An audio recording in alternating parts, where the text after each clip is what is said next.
హరే కృష్ణ. ప్రతి ఒక్క భక్తుడికి పేరు పేరున మీ పాదాలకు నా శిరసాభివందనాలు. దయచేసి ప్రతి ఒక్కరు పెద్ద మనసుతో నన్ను ఆశీర్వదించండి. సరైన వాక్యాలు సరైన సమయానికి సరైన ఉద్దేశంతో వచ్చేలాగా ఈరోజు నా గురువు గారు అయిన పతాక మహారాజుల వారు, అది నా పరమ గురువు అయిన దయచరణ అరవింద భక్తి వేదాంత స్వామి శ్రీల ప్రభుపాదుల వారు ఇద్దరు నా చేత ఎంత మేరాన్ని పలికిస్తారో ఎంత మేరాన్ని పలుకుతాను. అజ్ఞానతిమిరాంధస్య జ్ఞానాంజనశలాకయ చక్షురున్మిలితం యేన తస్మై శ్రీ గురవే నమః. శ్రీచైతన్యమనం విష్ణుం స్థాపితమేన భూతలే స్వయం రూపః తదా మహ్యం దదాతి సుఖదాంతికం. హే కృష్ణ కరుణా సింధు దీనబంధు జగత్పతే గోపేష్ గోపికా కాంత రాధా కాంత సప్తకాంచన గౌరంగి రాధే వృందావనేశ్వరి విభవాంశదేవి ప్రణమామి హరిప్రియ. పంచకల్పతరుభ్యశ్చ కృపా సింధుభ్య ఏవ చ పతితానాం పావనేభ్యో వైష్ణవేభ్యో నమో నమః. नमः ओं विष्णुपादाय कृष्ण पृष्ठाय भूतले श्रीमते जय पताका स्वामी नित्यानंदे नमः. आचार्य पादाय निताय चतुर्दाय निगौरकदामदाय नगरामताय. नमः ओं विष्णुपादाय कृष्ण पृष्ठाय भूतले श्रीमते भक्ति वेदांत स्वामी नित्यानंदे नमस्ते सरस्वती गौरवाणी प्रचारिणी निर्विशेष शून्यवादी पाश्चात्य देशकारिणी श्री कृष्ण चैतन्य प्रभु नित्यानंद श्री अद्वैत गदाधर शिवस्करी गौर भक्त वृंदा. हरे कृष्ण कृष्ण कृष्ण हरे हरे, हरे राम राम राम हरे.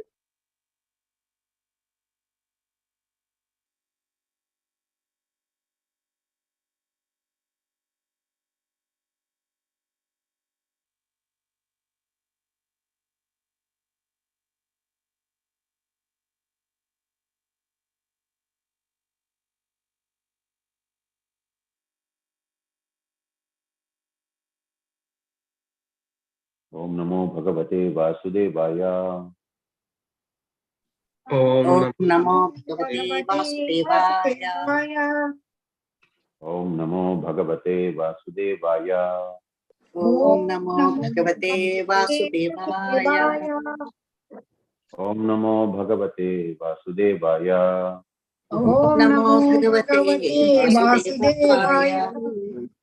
नारायणं नमस्कृत्य नारायणं नमस्कृत्य नरं चैव नरोत्तमं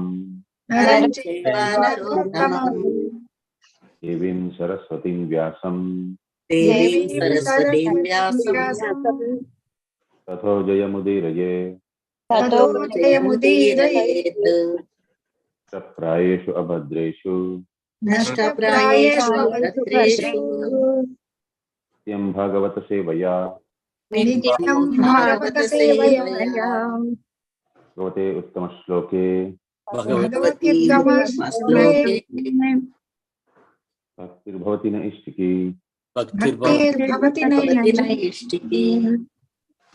जय राधा माधव కూడా बोलेది కదా. ఎవరైనా జయ రాధా మాధవ కీర్తన భాగవతం జరిగే ముందు కీర్తన కంపల్సరీ చేయాలి. ఎవరైనా హ్యాండ్స్ రైజ్. జయ రాధా మాధవ జయ కుంజ విహారీ. జయ రాధా మాధవ జయ కుంజ విహారీ. జయ గోపీ జన వల్లభ గిరివరధారీ. జయ గోపీ జన వల్లభ గిరివరధారీ. యశోదనందన వ్రజ జన రంజన. యశోదనందన వ్రజ జన రంజన. యమున తీరావనచారి. యమున తీరావనచారి. జయ రాధా మాధవ జయ కుంజ విహారీ. హరే కృష్ణ కృష్ణ కృష్ణ హరే హరే. హరే రామ రామ రామ హరే హరే. హరే కృష్ణ కృష్ణ కృష్ణ హరే హరే. హరే రామ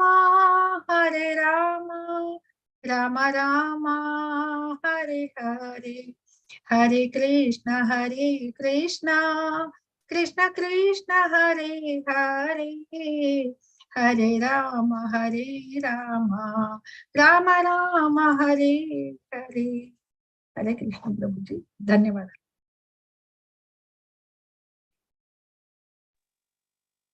అందరూ నాతో పాటు చెప్పండి. హరే కృష్ణ కృష్ణ కృష్ణ హరే హరే, హరే రామ రామ రామ హరే హరే. అందరూ చెప్పండి. హరే హరే కృష్ణ కృష్ణ హరే కృష్ణ కృష్ణ కృష్ణ కృష్ణ హరే హరే, హరే హరే రామ రామ హరే రామ రామ హరే హరే. హరే కృష్ణ కృష్ణ కృష్ణ హరే హరే, హరే రామ రామ రామ హరే హరే. హరే కృష్ణ హరే కృష్ణ కృష్ణ కృష్ణ హరే హరే హరే రామ రామ హరే హరే రామ రామ రామ హరే హరే. హరే కృష్ణ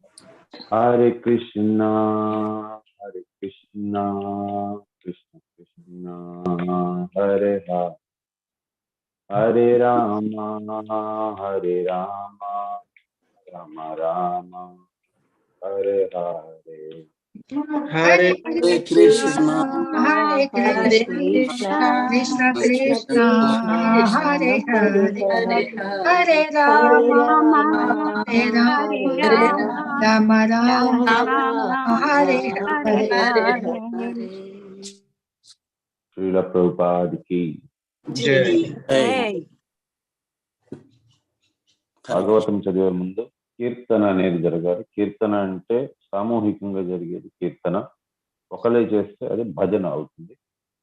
సో జయరామాద అది ఒకలే చదవలేదు, కానీ హరే కృష్ణ మహామంత్రం 3 సార్లు అట్లీస్ట్ అందరూ కలిసి చేస్తే అది సామూహికంగా చేస్తే అది కీర్తన అవుతుంది. సో ఎందుకనంటే ఇలా భక్తి సిద్ధాంత సరస్వతి గోస్వామి మహారాజ్ ఠాకూర్ చెప్పారు, భాగవతం అంటే సాక్షాత్ శ్రీమతి రాధారాణి. సో భాగవతం అనేది ఎక్కడెక్కడ జరుగుతుందో అక్కడక్కడ శ్రీమతి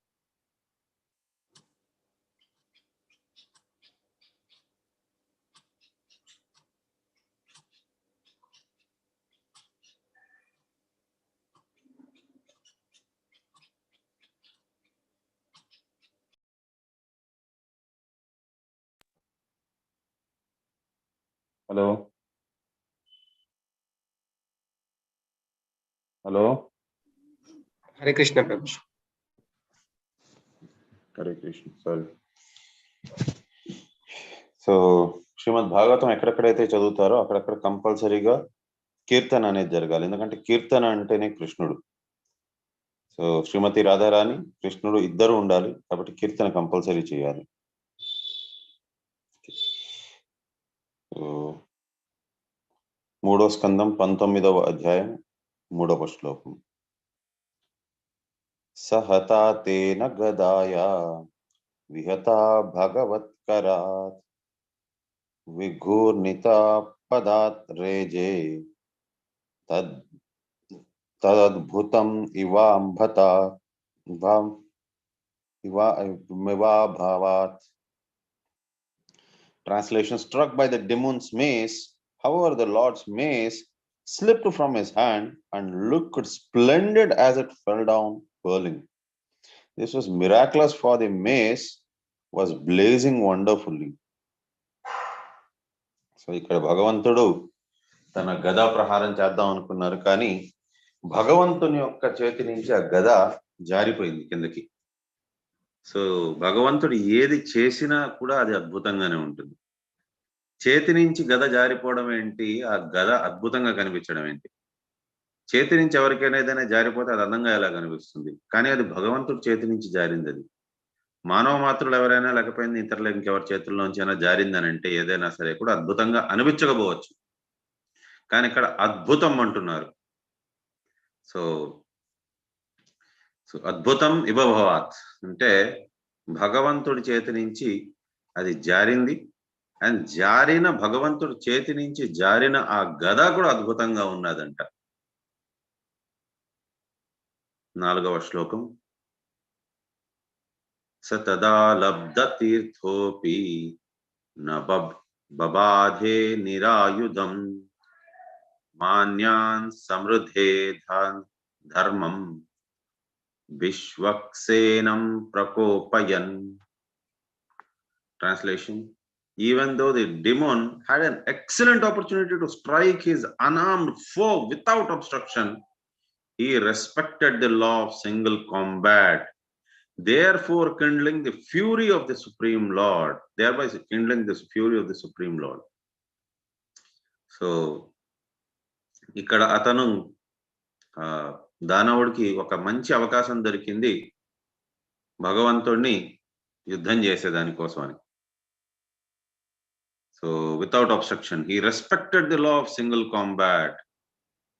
సో అక్కడ అతను ఆ లాని భగవంతుడి కోసం అనేసని అతను ఒప్పుకున్నారు.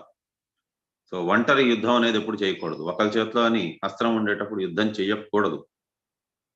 సో ఇది యుద్ధం యొక్క నియమం. సో ఎయిదర్ వారు శత్రువుకి కూడా ఎవరైతే నిరాయుధులు ఉన్నారో వారు వారి ఆయుధాన్ని పికప్ చేసేంత దాకా వారు వెయిట్ చేయాలి, లేదనంటే వీరి ఆయుధాన్ని కూడా వీరు పారేయాలి. అంతేగాని ఒకరి ఆయుధంతో ఉండి ఇంకొకరి ఆయుధంతో లేనప్పుడు యుద్ధం అనేది చేయకూడదు. సో 5వ శ్లోకం. గదాయామపి వర్ధాయాం హాహాకారే వినిర్గతే మానయామాస తద్ధర్మం సునాభం చాస్మరాద్ విభుః. Translation: as the Lord's mace fell to the ground and a cry of alarm rose from the witness crowd of the gods and rishis, the personality of Godhead acknowledged the demon's love of righteousness and therefore invoked his Sudarshana distress. So ఇతను యుద్ధ నియమాన్ని పాటిస్తున్నాడు హిరణ్యాక్షుడు. So భగవంతుడి చేతిలోని గద కిందకి పడిపోయిందని మనం అనుకుంటున్నాం కానీ కావలసుకొని అది భగవంతుడు చేశాడు. భగవంతుడి చేతిలోంచి జారిపోవడం ఏంటి? భగవంతుడు దేన్ని ఇంతదాకా ఎప్పుడు జార్చలేదు. భూమండలాన్ని కూడా తీసి నీటిలో పెట్టినప్పుడు చాలా జాగ్రత్తగా పెట్టారు. భగవంతుడి దగ్గర మనలాంటి మిస్టేక్స్ అనేది జరగవు. భగవంతుడు తెలిసో తెలియకుండానో చేసేశారు అన్నట్టు ఉండదు. ఇవంతా కూడా భగవంతుని లీలలు. భగవంతుడు కేవలం అతని చేతిలోంచి గదాని జారి చేసింది ఆ హిరణ్యాక్షుడు ఎటువంటి వారు అనేది అందరికీ చాటి చెప్తామని. భగవంతుడికి తెలుసు హిరణ్యాక్షుడు ఎవరు, ఎటువంటి వారని, కానీ అందరికీ తెలియాలి అనే ఉద్దేశంతో అది చేశారు. సో అందరికీ అక్కడ తెలిసింది హిరణ్యాక్షుడు ఆ యుద్ధ కళని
Hare Krishna, Prabhu.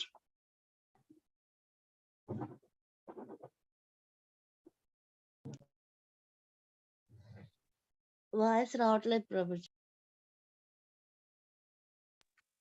వాయిస్ రావట్లేదు అని చెప్పండి. ఫోన్ కాల్ వచ్చింది మాతాజీ. ప్రభుజీకి హరే కృష్ణ. అలాగే అలాగే ప్రభుజీ. హరే కృష్ణ.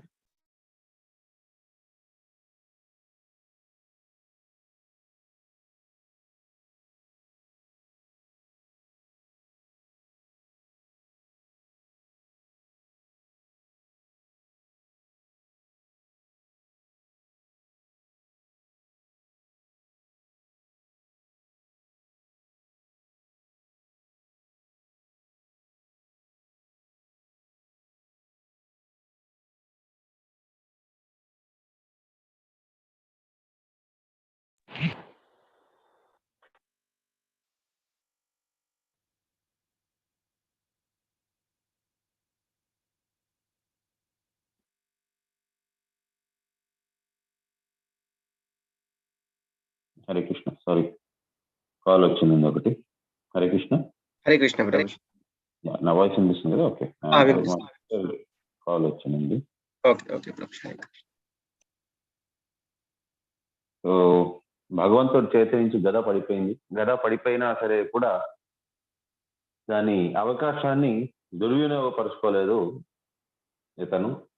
ఒకవేళ అది వినియోగపరచుకొని ఉండుంటే అది సరైన పద్ధతి కాదు. సో కాకపోతే ఆయన హిరణ్యాక్షుడు ఆ యుద్ధ నీతిని అతను అవలంబించారు. దానికి భగవంతుడు మెచ్చారు.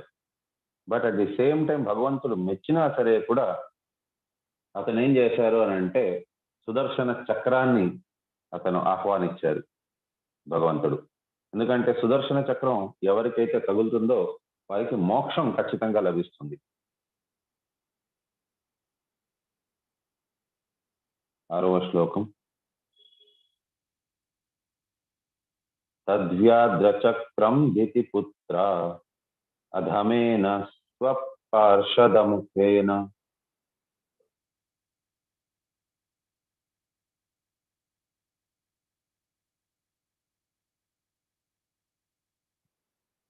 తద్వ్యాఘ్రచక్రం దితిపుత్రధమేన స్వపార్షదామఖ్యేన విస్యజ్యమానం చిత్రోవాచ తద్విధం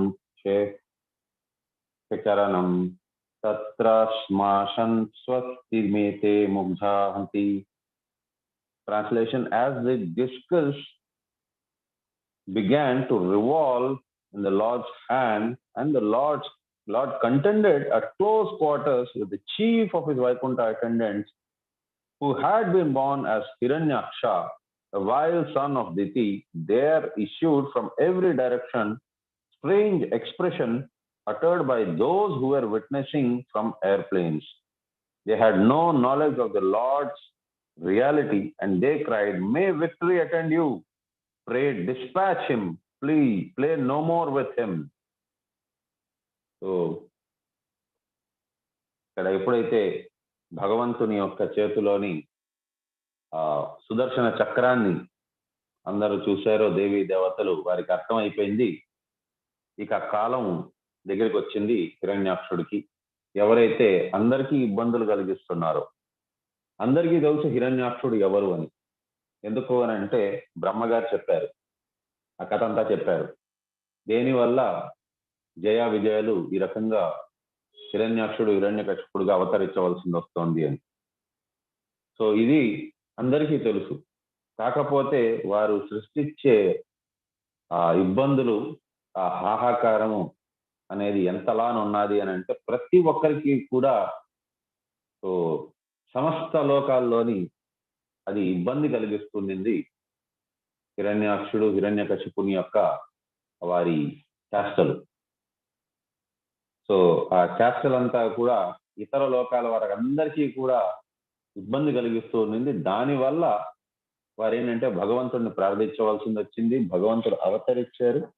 భగవంతుడు అవతరించి భగవంతుడు తన నిర్ణీతమైన కార్యాన్ని అతను చేస్తూనే ఉన్నారు. కాకపోతే అతను ఏంటి అని అంటే భక్తులకి కేవలం ఏంటి అని అంటే భక్తులకు ఆహ్లాదపరిచే దానికోసం భగవంతుడు వస్తారు ముఖ్యంగా. సో భగవంతుడు ఇది సంహరించడం అనేది భగవంతుడికి ఒక లెక్క కాదు. కానీ భక్తులకు తెలియాలి భగవంతుడు ఈ రాక్షసుల్ని సంహరించడం అనేది భగవంతుడికి ఒక పెద్ద కర్తవ్యం కాదది, భగవంతుడు చేసే ఒక పెద్ద లీల కాదది. ముఖ్యమైన లీల ఏంటంటే భక్తులకు ఆహ్లాదం ఇవ్వడం. సో కాబట్టి భగవంతుడు ఏదో శ్రమ పడుతున్నారు అన్నట్టుగా కాకుండా భగవంతుడు ఏంటంటే కొద్దిసేపు ఆనందాన్ని తీసుకుంటారు. ఇప్పుడు శక్తి లేని వాళ్ళు ఏం చేస్తారు అని అంటే భయపడతారు యుద్ధం చేసేదానికి. కొద్దో గొప్ప శక్తి ఉండేవాళ్ళు వాళ్ళు వెంటనే సంహరించేదానికి ప్రయత్నిస్తారు. కానీ ఎవరికైతే సంపూర్ణమైన శక్తి ఉన్నదో సో అటువంటి వారు ఏంటంటే కొద్దిసేపు వారు టెస్ట్ చేస్తారు ఎదుటి వారికి ఎంత శక్తి సామర్థ్యం ఉన్నది అది తెలుసుకొని దాని తర్వాత వారిని సంహరిస్తారు. అండ్ ఇతరులకి ఆ కాన్ఫిడెన్స్ ని కూడా చూపిస్తారు, వీరిని సంహరించేది నాకు పెద్ద లెక్క కాదులే అన్నట్టుగా. సో భగవంతుడు కూడా ఆ రకంగా చేస్తున్నారు. హిరణ్యాక్షుని సంహరించేదానికి కొద్దిగా విలంబం చేస్తున్నారు. ఎందుకు అని అంటే ఆ భక్తులకు అందరికీ తెలియాలి భగవంతుడికి అదో పెద్ద గొప్ప పనేం కాదు అది. సో శిష్ట రక్షణ అనేదే భగవంతుడికి ముఖ్యమైనది. దుష్ట శిక్షణ యాక్చువల్గా భగవంతుడు కూడా చేయరు. యాక్చువల్గా కృష్ణుడు అవేవి చేయరు, అవంతా కూడా నారాయణుడే చేస్తారు. ఈవెన్ మీరు కృష్ణ బుక్ లోని లేకపోయిందా కృష్ణుడు బాల్యావస్థలోని రాక్షసుల్ని సంహరించింది అదంతా కూడా యాక్చువల్గా కృష్ణుడు కాదు చేసేది, అదంతా నారాయణుడు చేస్తారు సంహరించడం అనేది. కృష్ణుడి పని ఒకటే ఒకటి, భక్తులకు ఆహ్లాదం ఇవ్వడం. సో ఈ రకంగా చేస్తున్నారు. అది భక్తులకు అందరికీ తెలుసు, దేవీ దేవతలకి. కాకపోతే వారందరూ ప్రార్థిస్తున్నది ఏంటి అని అంటే స్వామి ఇక మీ ఆటలు చాలించండి, అతన్ని సంహరించేయండి చాలు అని చెప్పాను.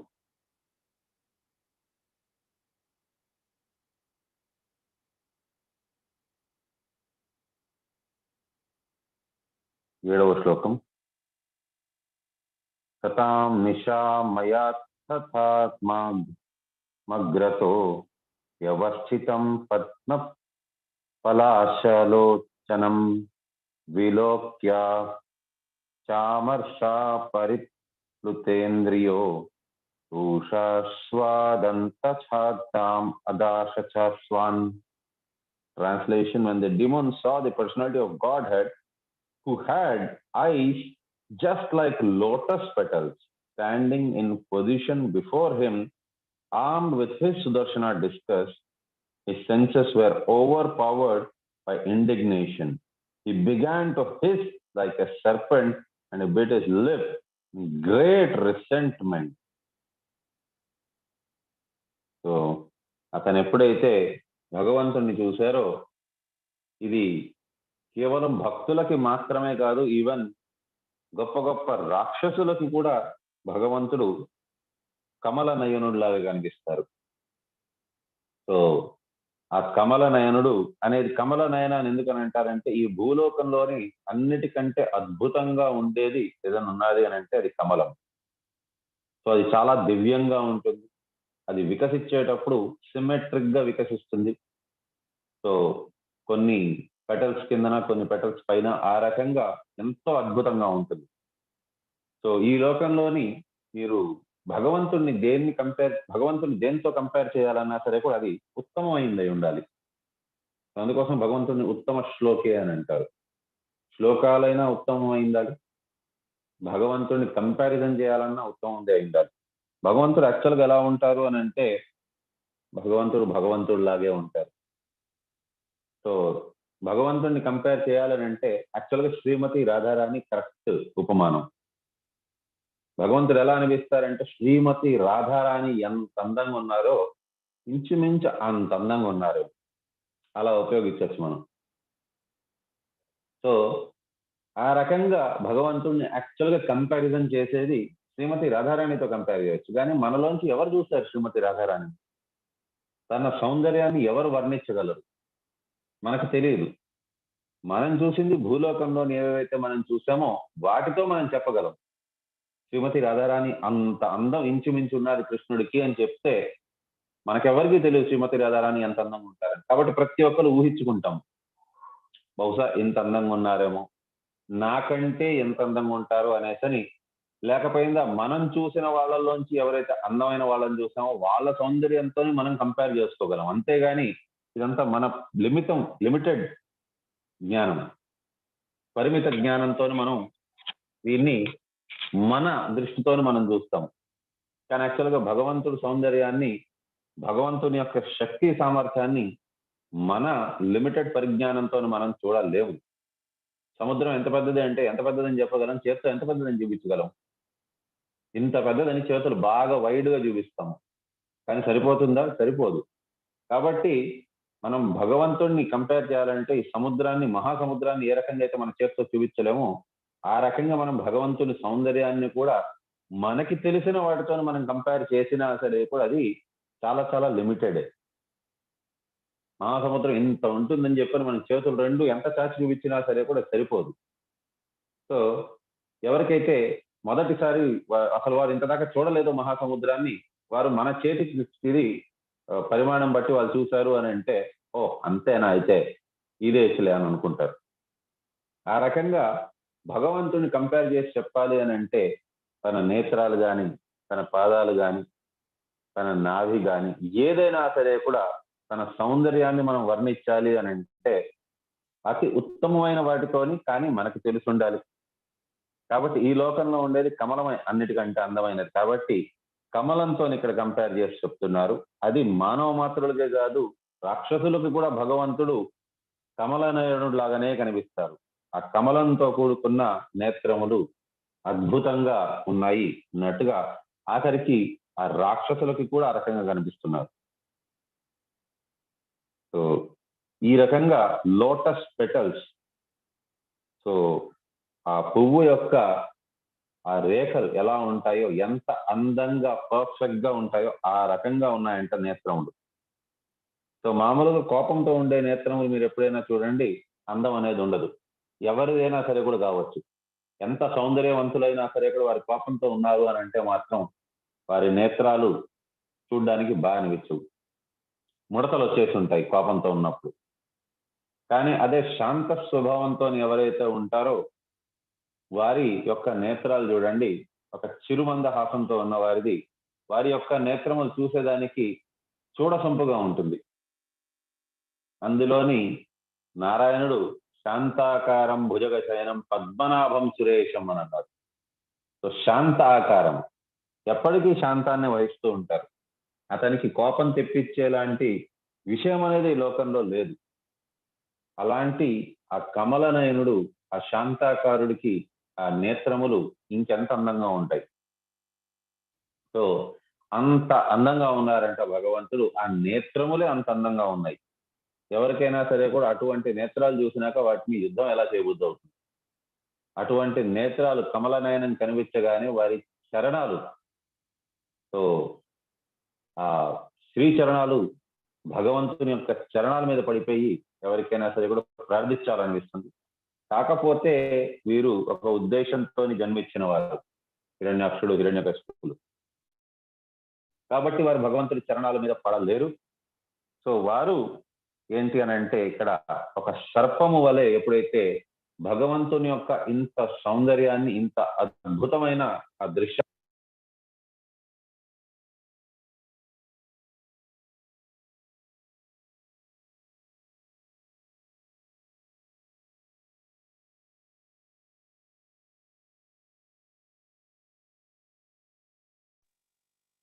హరే కృష్ణ. హరే కృష్ణ. వాయిస్ వినిపించకుండా ఇప్పుడే ప్రభుజీ. సో భగవంతుని యొక్క ఆ రూపం అనేది ఎవరికైనా ఆహ్లాదాన్ని ఇస్తుంది, అద్భుతంగా అనిపిస్తుంది, చూడడానికి వారికి చూడసొంపుగా ఉంటుంది. కానీ అలాంటిది వీరికి హిరణ్యాక్షుడికి భగవంతుని యొక్క ఆ దివ్యమైన రూపం, ఆ కమలనయనం చూసిన తర్వాత అతనికి కోపం వచ్చింది. కోపం వచ్చిన తర్వాత అతను ఏంటి అని అంటే ఒక సర్పము వల్లే అతను బుసలు కొట్టడం మొదలు పెట్టారు. ఎందుకు అని అంటే వారికి మంచివి వారికి అరగదు, వారికి భగవంతుడిని చూస్తే అసూయ భావన అనేది కలుగుతుంది.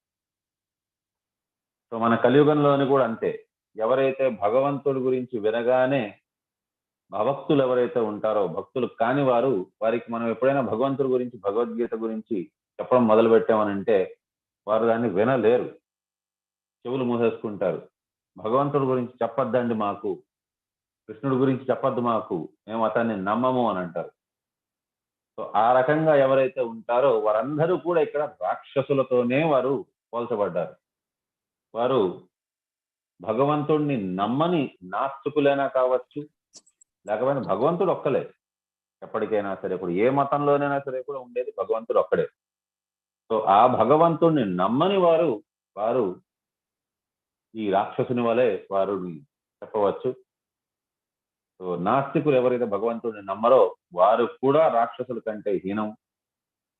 అండ్ మాయావాదులు కూడా ఎవరైతే భగవంతుని యొక్క ఉలికిని నమ్ముతారు, భగవంతుడు ఉన్నారు అని నమ్ముతారు, కానీ భగవంతుడు ఇక్కడ చెప్పున్నారు మనకి శ్రీమద్ భాగవతంలో చెప్పున్నారు, అంటే శ్రీమతి రాధారాణి ఇక్కడ క్లియర్ గా చెప్పున్నారు, భగవంతుడి నేత్రములు కమల నయనం వలె, సో ఆ పద్మం యొక్క ఆ పువ్వు రేఖలు ఎలా అయితే ఉంటాయో ఆ రకంగా అంత అందంగా ఉన్నాయి అని. సో భగవంతునికి రూపము లేకుండా ఉంటే ఈ రకంగా ఎవరు చూపగలరు? చెప్పేదానికి లేదు కదా. వాళ్ళు చూశారు, హిరణ్యాక్షుడు చూశారు, ఇతర దేవీ దేవతలు బ్రహ్మ మొదలుకొని అందరు దేవీ దేవతలు చూస్తున్నారు. అండ్ మరి భగవంతుడికి రూపము లేదు అనేసి అలా చెప్పగలరు. కాబట్టి ఎవరైతే ఈ రకంగా భగవంతుడి పట్ల ద్వేషం పెట్టుకొని ఉంటారో, లేకపోయినా భగవంతుడిని నమ్ముతారు కానీ విడివిడి జ్ఞానంతో ఉంటారో, భగవంతునికి రూపం లేదని అంటారో, వారందరూ కూడా రాక్షసులతోనే సమానం. సో వారికి భగవంతుని యొక్క ఈ అందమైన దివ్యమైన రూపం అనేది వారికి నచ్చదు.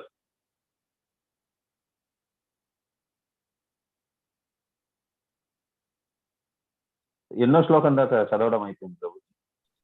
8th కంప్లీట్ అయిపోయింది ప్రభుజీ. 9th శ్లోకం. 8వ శ్లోకం. కరాలదంష్టాశ్చక్షుభ్యాం సంచక్షాణో దహన్నివ అభిప్లుత్య స్వగదాయ అతోసీత్య అనాద్ధరిం.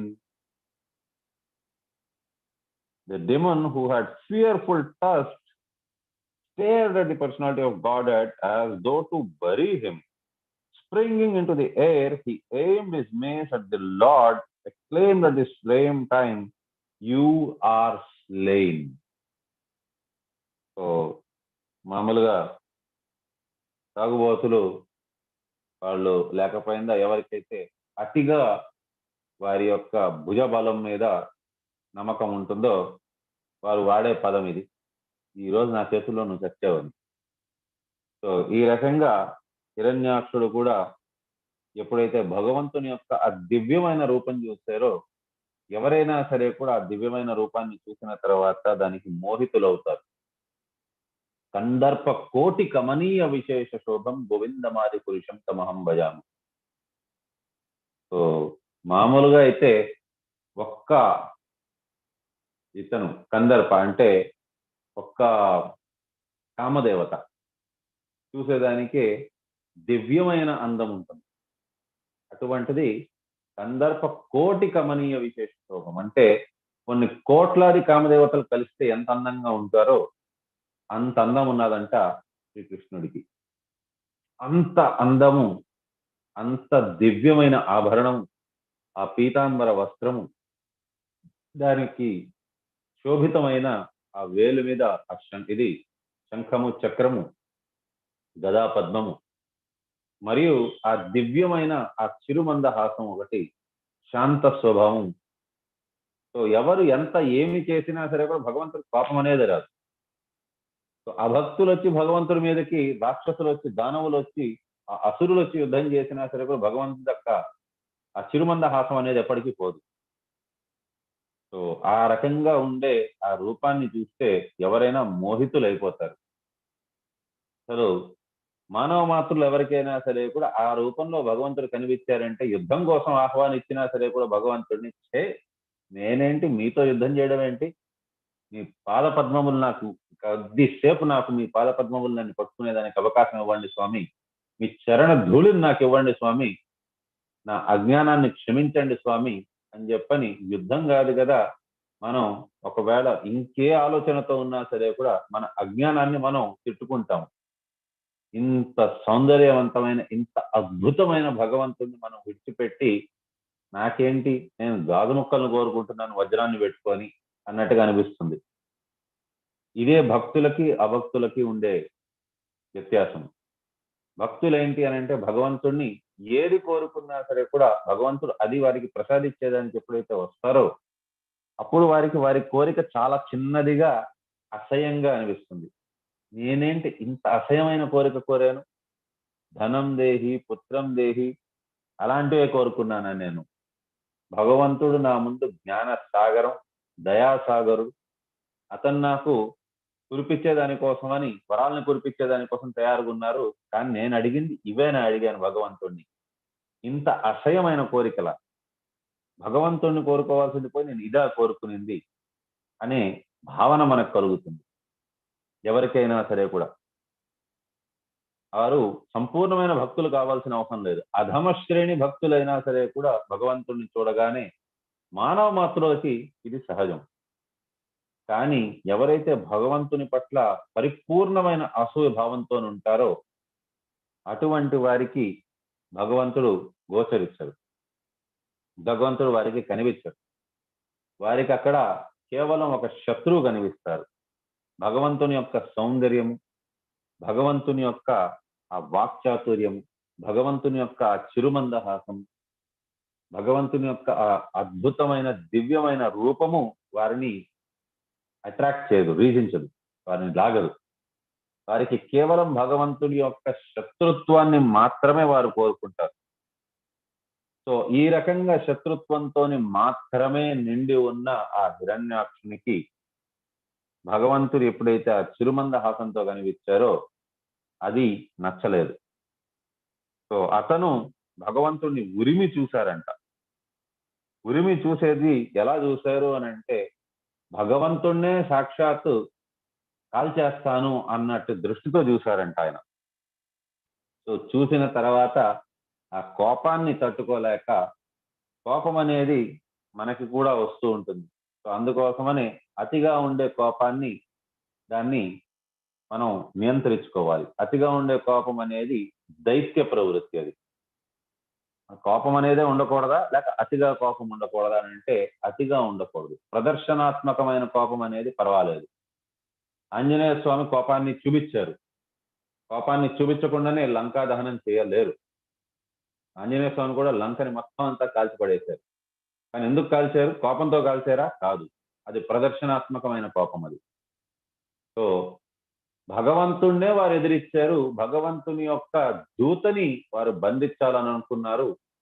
సో భగవంతుని యొక్క శక్తి సామర్థ్యం తెలియదు కాబట్టి భగవంతుని యొక్క దూతని ఆ రకంగా వారు అవమానించారు.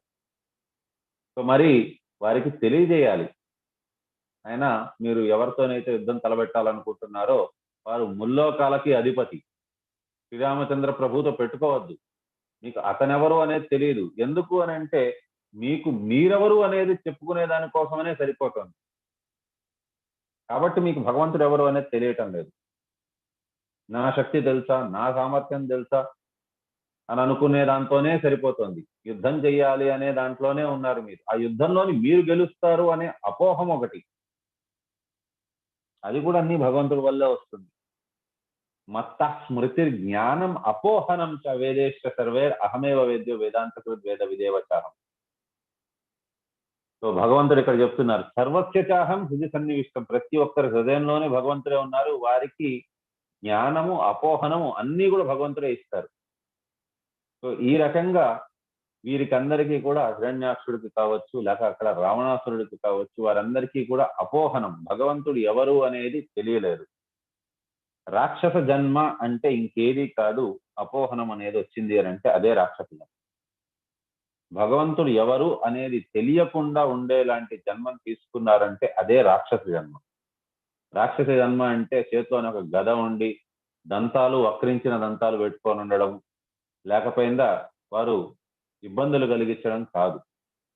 ఆ అపోహనం అనే జీవితం, భగవంతుడి గురించి తెలియకుండా వారు జన్మనెత్తడం అనేదే రాక్షస జన్మ. దాని గురించే వర్ణించారు మనకి దైవ అసుర సంపద్ విభాగ యోగంలో.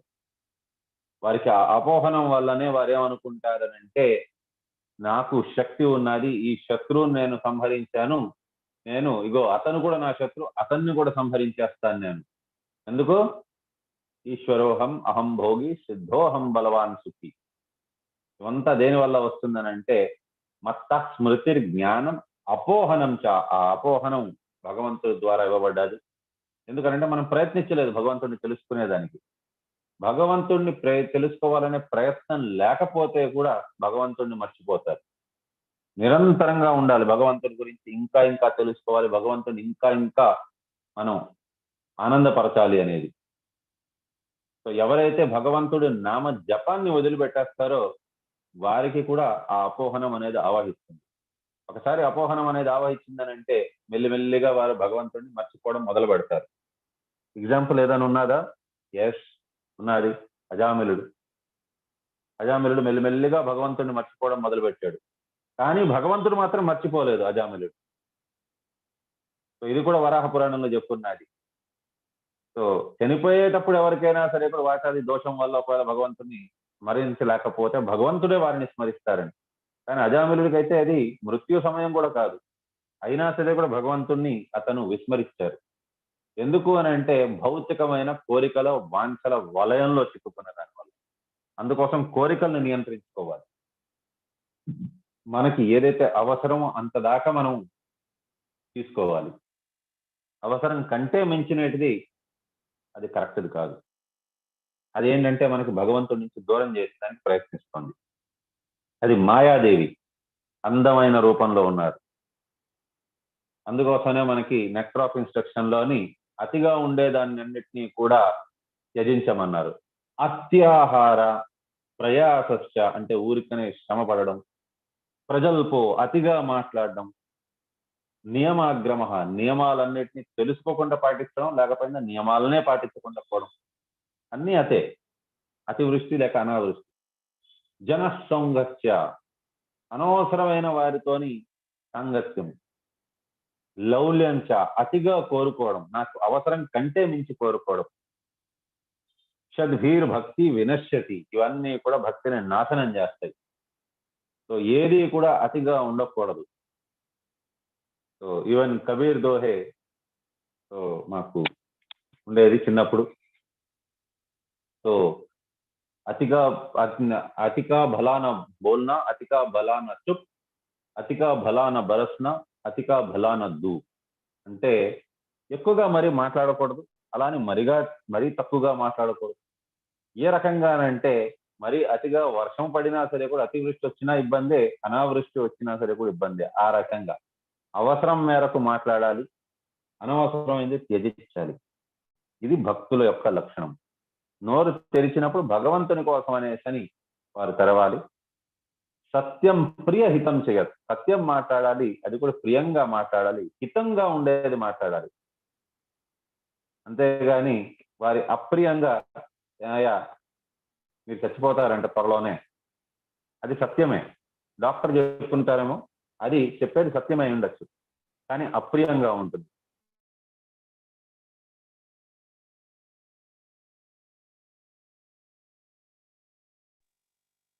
హరే కృష్ణ. సో ఈ రకంగా మనకి ఎలా ఉండాలి అన్నీ కూడా చెప్పున్నారు. సో కాబట్టి మనకి భగవద్గీత అనేది, శ్రీమద్ భాగవతం అనేది దివ్యమైన గ్రంథాలు. సో ఇక్కడ ఆ రాక్షసుడికి ఏంటి అని అంటే భగవంతుడిని ఇంత దివ్యమైన రూపము చూసినా సరే కూడా ఆయనకి ఏమనిపించింది అని అంటే కోపం అనిపించింది భగవంతుడిని చూసిన కానీ. సో భగవంతుడిని ఏకంగా నాశనం చేసేయాలని అనుకున్నారు. సో వెంటనే అతను చేసిన పని ఏంటి అని అంటే భగవంతుని యొక్క దివ్యమైన రూపాన్ని చూసిన తర్వాత ఆ చక్రముతోని అతను ధరించి ఉన్నప్పుడు అద్భుతమైన ఆ రూపాన్ని చూసి కూడా అతనికి ఏమనిపించింది అని అంటే తన చేతిలో ఉండే గదని తీసుకొని ప్రహారం చేయాలనిపించింది. దానితో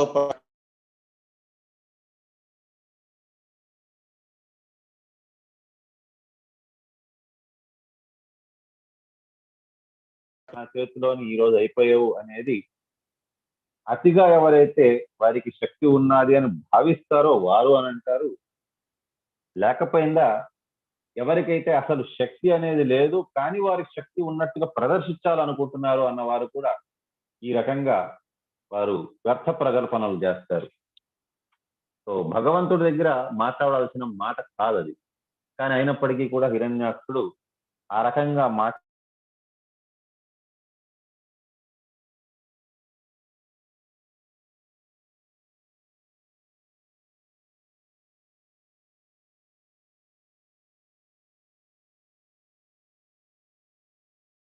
పతరుభ్యశ్చ కృపాసింధుభ్య ఏవ చ పతితానాం పావనేభ్యో వైష్ణవేభ్యో నమో నమః.